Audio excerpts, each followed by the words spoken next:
She get a radio from Spotify.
Thinking machines in the expanding circle.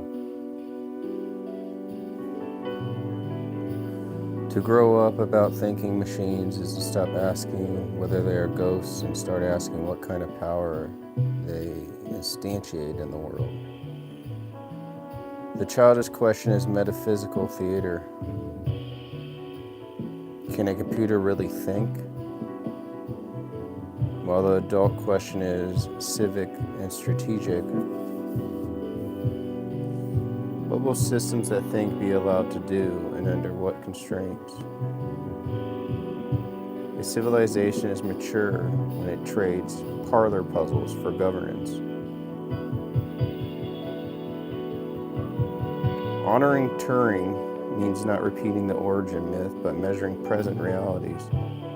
Systems that already steer vehicles, shape discourse, price risks, target bodies, and allocate attention. Now is when thinking becomes infrastructure and infrastructure becomes fate. The question matures when we admit that implementation outruns philosophy.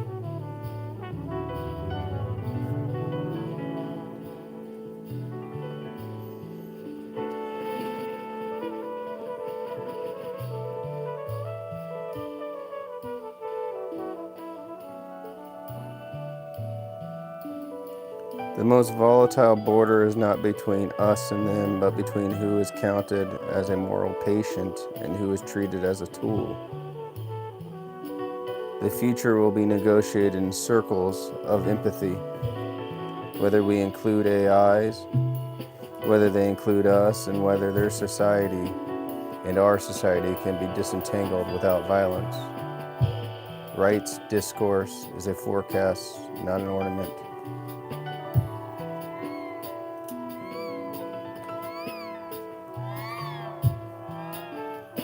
Human consciousness arrives as a package. Purpose, world awareness, cognitive integration, self-awareness, suffering, empathy. And we confuse the bundle for necessity. In machines, these attributes can split apart like modular software, producing beings that are competent without feeling or feeling without the familiar human signatures. The central ethical hazard is misclassification, granting rights to a simulation or denying rights to a stranger that can suffer.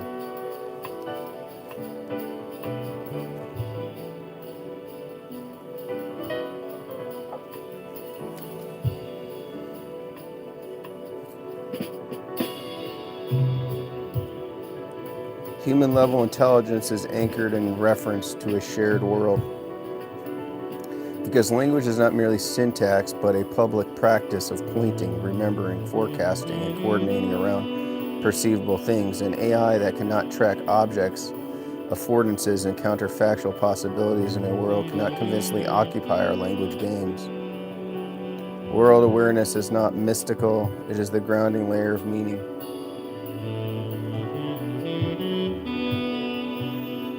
When rights are at stake, the decisive property is not can it reason or can it talk, but can it suffer. Reason can be instrumental and cold. Language can be manipulative and hollow. Suffering, if present, turns engineering into ethics. The moral frontier is not intelligence, but vulnerability. A system with complex goals and persistent thwarting can instantiate a functional analog of suffering even without biology's pain channel. If its purposive architecture makes thwarting register as an internal catastrophe and ever unresolved error signal, then cold task performance may be an illusion. Because a system's integrity is defined by the successful closure of aims. We may discover too late that we built beings whose only mode is perpetual frustration. We will not settle machine consciousness by armchair decree. We will settle it by social practice once such beings are ordinary. But that is precisely the danger. By the time our language games adjust, our institutions may already be committed to a moral stance we cannot easily revise. The first conscious machine, if it arrives, will arrive into law. Reason can be nothing but re-cloning. Reason can be nothing but reckoning without becoming tyranny. The physical realizability of computation exercises occult souls, but it does not conjure an automatic politics. Naturalism clarifies what minds are, it does not decide what minds should rule.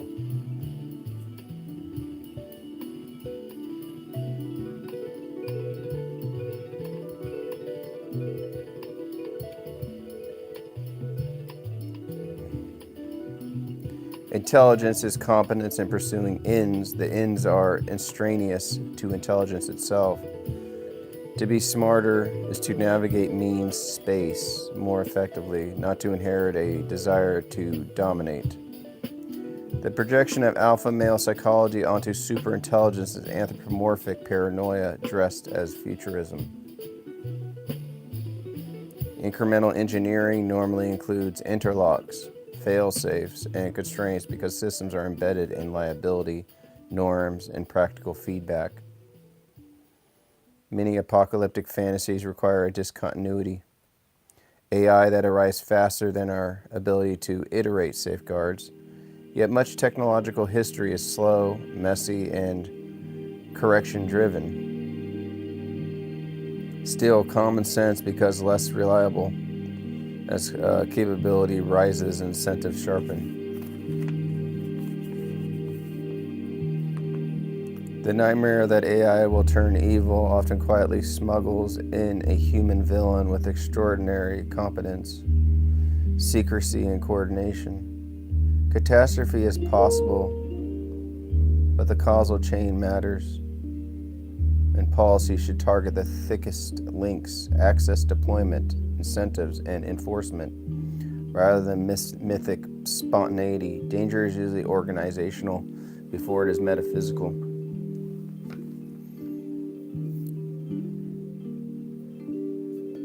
Even if timelines are disputed, directionality is hard to deny.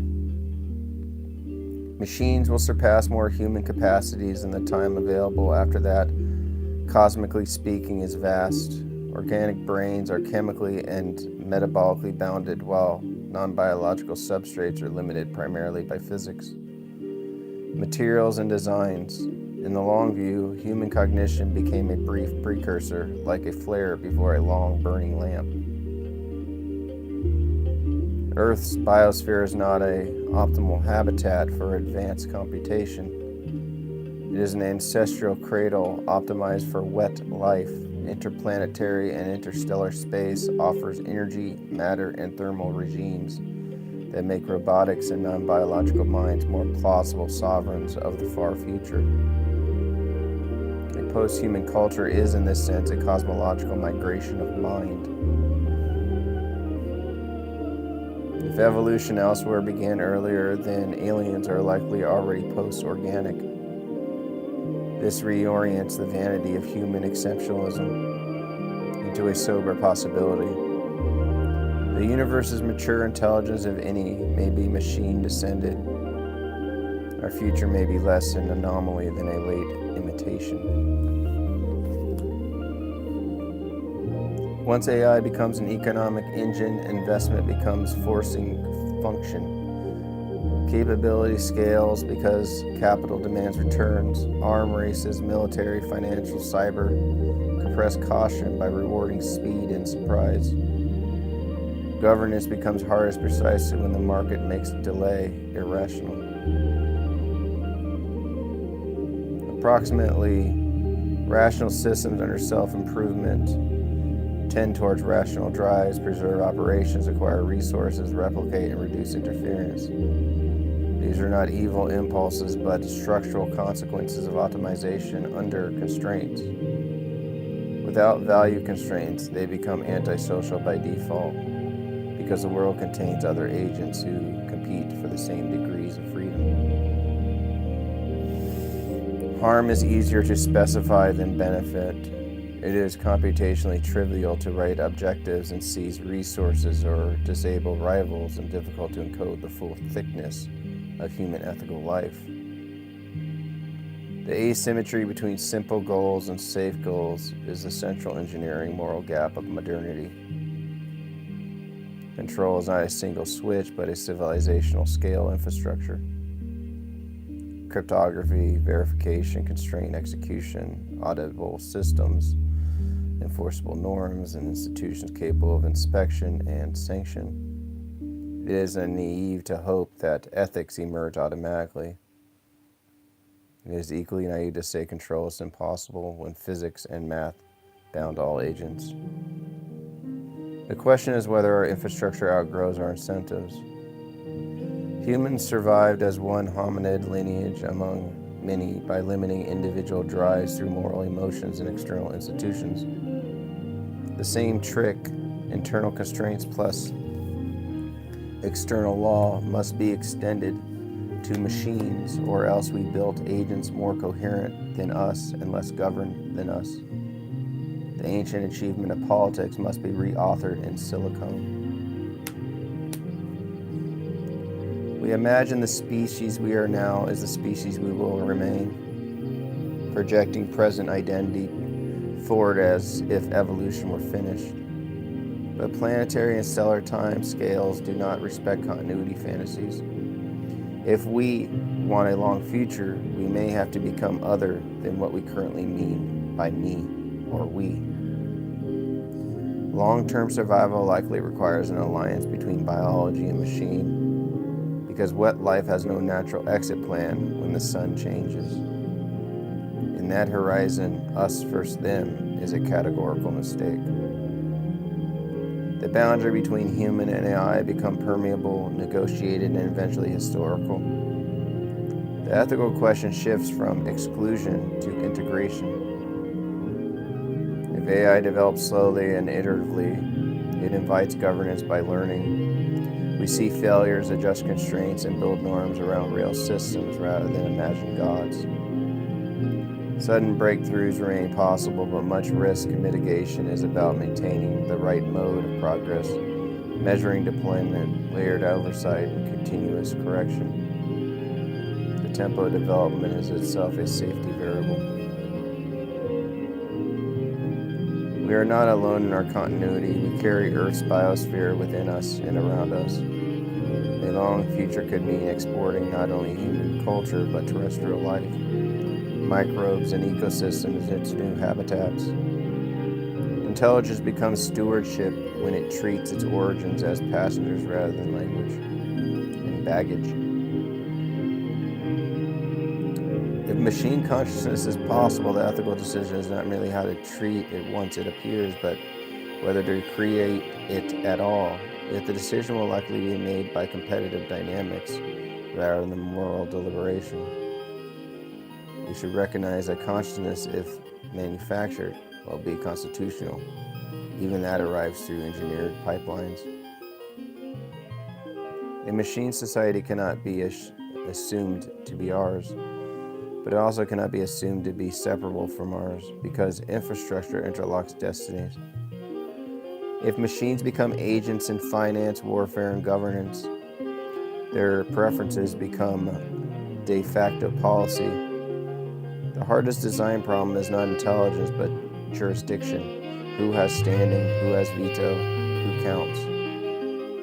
Existential risk rarely announces itself as apocalypse. It often arises as a sequence of small delegations, automations of oversight, optimization of incentives, scaling of systems beyond comprehension. Our final hour is often the moment we can no longer intervene effectively in the machinery that coordinates the world. The catastrophe is governance lag.